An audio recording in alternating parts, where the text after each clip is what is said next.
back in 1993, a very good friend of mine, George Carver, who used to teach math and physics at my college, we went to the same church. And one morning before church, we got to talking about Newton's method. And, you know, Newton's method, you have a, you know, we're trying to solve an equation. Where does this function intersect the axis? By creating the tangent line at a guess point, and then of course the tangent line comes down usually very close to the root of the equation, you know, the answer. And so anyway, Newton's method uses tangent lines. And so we got to wondering, well, what if we used instead a tangent parabola? Let me see if I can, I'll draw a different picture so it's a little more clear what I'm talking about. So, okay. So here's a function, and let's see, so suppose it comes down like this. Now, in Newton's method, we start with a guess point, and by using Newton's method, normally that method takes us and converges to the root of the equation. Well, and we got to wondering, well, all right, suppose we took our guess point and fitted a tangent parabola to it, rather than a tangent line. So here's a tangent line. So in my diagram here, and it may not be quite accurate, but anyway, it's the tangent line takes you not quite so close to the root of the equation. It's a little further away, but the tangent parabola would curl around the function at that point, and in many cases it should take you even closer to the root of the equation. All right, so the idea was if we could find a tangent parabola rather than a tangent line, then we could get to the root of an equation in fewer steps to whatever degree of accuracy we're looking for. All right, so that's the essence of the Davidson-Carver method. He calls it the Carver-Davidson method. Anyway, during the church service, we had our church programs, and you know, he sat on one side of the church, mine on the other. We were both with our wives, and we each worked out the Davidson-Carver method during the sermon. So anyway, instead of listening to the sermon, we did math. All right, so how does this work? Now, this is, I can hardly think this is any kind of original method, and but I've never seen it. We've never seen it in a book anywhere. So why not? We just name it after ourselves, just to have fun.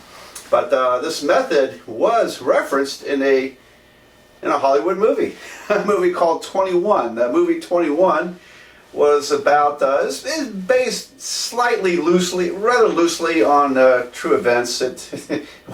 True life wasn't nearly as dramatic as the movie. But some MIT students, with the help of a professor, math professor at MIT, went to Las Vegas to play blackjack. And they mentally had a system for counting the cards, you know, how many of certain kinds of cards in order to improve their odds in their betting. And it does not work very well. You'd probably be better off, you know, working a minimum wage job than trying to count cards in Las Vegas. But if you get caught, if they suspect you of counting cards, then you're thrown out the casinos. There's laws in Nevada say that if they don't like it, they can throw you out. You have no recourse. And anyway, so the movie was based upon this idea. Well, in the course of the movie, the main actor leans over another main actor who's a student. He's returning math tests, and he says, pardon the language, but it's a quote, pretty much a quote from the movie. He leans over and says, "Solving this problem in Newton's method is good math. Improving on Newton's method, now that's kick-ass mathematics." All right, so that was the quote. I about fell off my chair, because if you improve on Newton's method, it gives you this method, using the tangent parabola, and which we affectionately call the Davidson-Carver method, but it's nothing very original. I'm sure many people have thought of this, and the reason you don't see it is because it's not as practical as Newton's method. Okay, and I'll explain that. But the reason I want to show you this, why I share this with you, because I think it's a good moment for approximation techniques, and anyway, I'll talk about that throughout this video and the next. All right, so how does this work? Well, I want to fit a parabola to the function. Now, a parabola has the form y equals ax squared plus bx plus c. Here's what I'm going to do. When I take the first derivative, I get 2ax plus b. And the second derivative is 2a. Alright, so coefficient a in the parabola, the number in front of a, would be y double prime divided by 2. So second derivative. So a is y double prime over 2. Great. Now then, if I then solve for b, now this equation, b, is going to be y prime minus 2ax. And if I plug a into here, b would be y prime minus 2 times y double prime over 2 times x. The 2's cancel. So b would be y prime minus x y double prime. There we go. Y prime minus x y double prime. I probably should have said you don't necessarily have to worry about taking notes on this part here, because I'm outlining the method where we got it from. And actually my friend George used a little bit different method. He used the Maclaurin series approximation, which you would learn in Calculus 2. But since this is Calculus 1, I'm showing the way I did it and using Calculus 1 techniques. Okay, but like I say, don't worry too much about taking notes here. Just sit back and enjoy. Now then, let's see. We want to figure out what C is. So C, I don't think I'll need this again. So C is y minus a x squared minus bx. Now if I replace a with y double prime over 2 and b with this expression, c would be y minus, x squared y double prime over 2. So I just replaced a with y double prime over 2. And then minus b times x, so minus y prime minus x y double prime times x. And that's looking pretty messy, isn't it? So C is going to be, I'll write it up over here. C would be y minus x squared y double prime over 2 minus y prime plus, minus y prime x. I missed one. Minus y prime x, this term, and then plus x squared y double prime. Plus x squared y double prime. Great.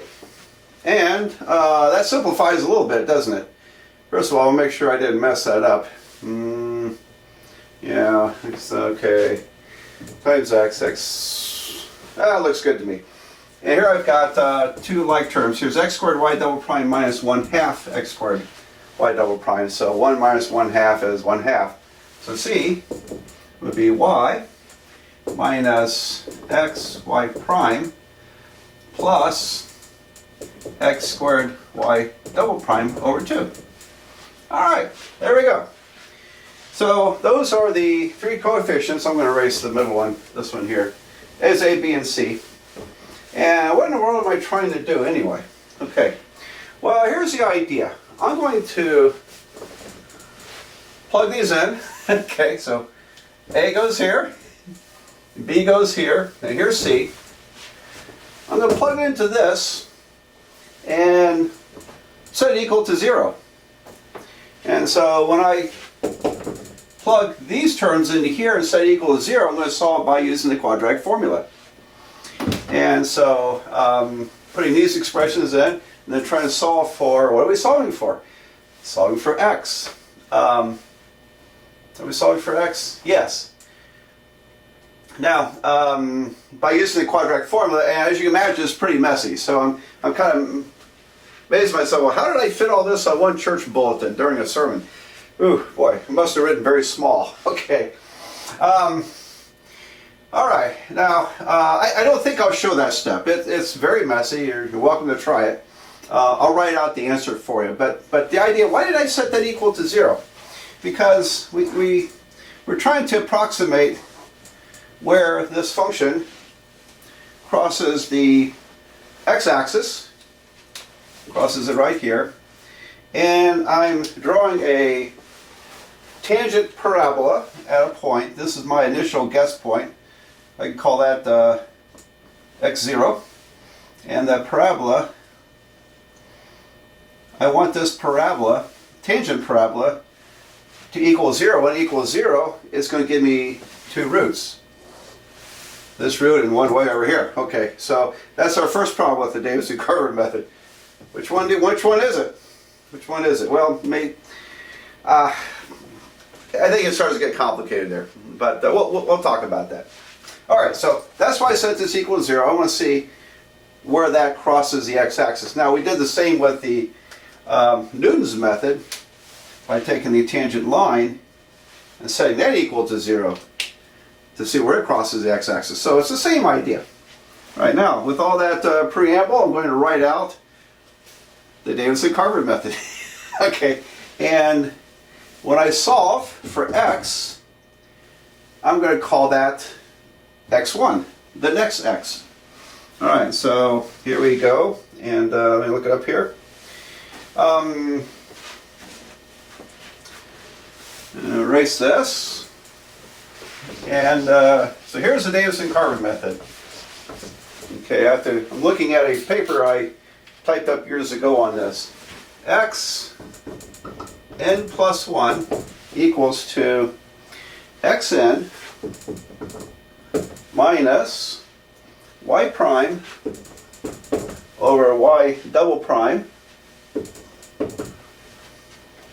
plus or minus, and that's where it gets sticky, plus or minus the square root of y prime squared, first root is squared, minus 2 y double prime, all divided by y double prime. There we go. So I want to make sure I copy that correctly. And there it is. Now, if you're in my online class, I'll send this document out that I typed up years ago about the Davidson-Carver method. So it'll be on paper for you. Be on the website. And if you're out there in YouTube land, if you can make it to my calculus website, I'll eventually have this handout up there in case you're interested in this. Okay, so there it is. That's the Davidson-Carver method. Now, so I like showing that because it uses the idea of tangency. It's an idea similar to Newton's method, and by using a higher level tangency, in other words, a parabola instead of a straight line, that parabola tends to hug the function better and will land on the x-axis closer to where the function lands on the x-axis. That's why it converges more quickly, gets you to the answer more quickly that you're looking for. And so let's do a problem. So next video I'm going to solve a problem by using the Davidson-Carver method.